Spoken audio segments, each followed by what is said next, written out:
वो कहते हैं कि जब मैंने अक़वाम आलम की तारीख पढ़ी ना, तो मुझे पता चला कि 128 मुसलमानों की रियासतें जो है ना वो ख़त्म हो चुकी हैं, वो तबाह हो चुकी हैं, उनका नामो निशान ख़त्म हो चुका है।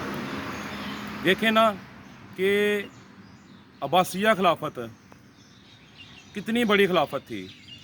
तो जब अल्लाह हमारा है तो फिर अब्बासिया खिलाफत पे अल्लाह ताला ने हलाकू खां जैसे काफर को क्यों बिठा दिया।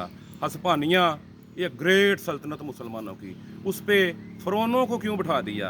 उसके बाद मुगलिया सल्तनत,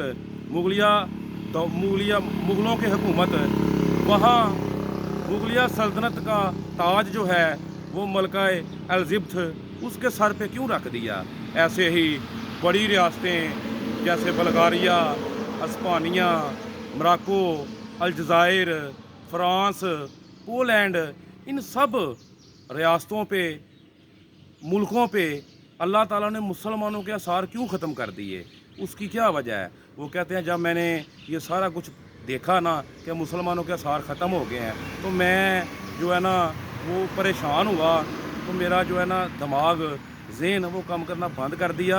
तो मैं मतलब एक वो गोशे में दुनिया से अलहदगी अख्तियार कर गया कि यार समझ ना आई। तो मेरा जो है ना दिमाग काम करना बंद कर गया।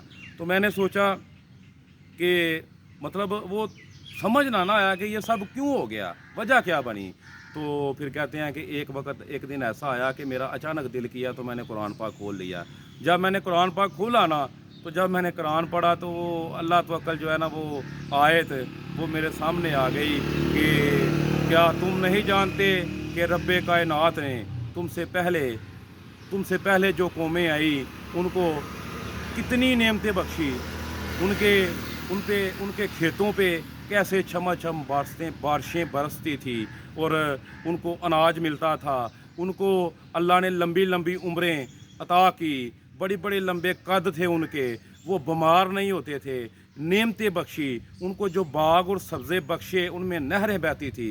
तो फिर एक वक्त ऐसा आया कि अल्लाह उनसे नाराज़ हो गया, क्योंकि उन्होंने अल्लाह की सरकशी की। तो जब अल्लाह की सरकशी की तो अल्लाह नाराज़ हुआ, तो अल्लाह ने उनको तबाह बर्बाद कर दिया, उनका नामो निशान ख़त्म कर दिया और उनके ऊपर नए लोगों को, नए मुल्कों को, नई कौमों को बिठा दिया। तो वो कहते हैं कि जब मैंने कुरान की ये आयत पढ़ी ना, तो मेरे दिमाग के जो बंद गोशे थे ना वो सारे गोशे खुल गए और मुझे पता चल गया कि अल्लाह ताला जो है ना वो बड़ा गयूर है। चाहे इंसान किसी भी मज़हब से तल्लक़ रखता हो, कोई भी कौम हो, चाहे अल्लाह को ना भी मानता हो, लेकिन फिर भी अगर उन कौमों के अंदर, जिन कौमों के अंदर इंसाफ होता है ना, वो कामयाब हो जाती हैं। और जिन कौमों के अंदर इंसाफ नहीं होता, चाहे वो मुसलमान हो, बड़ी बड़ी ग्रेट सल्तनतें, अल्लाह उनको तबाह बर्बाद कर देता है।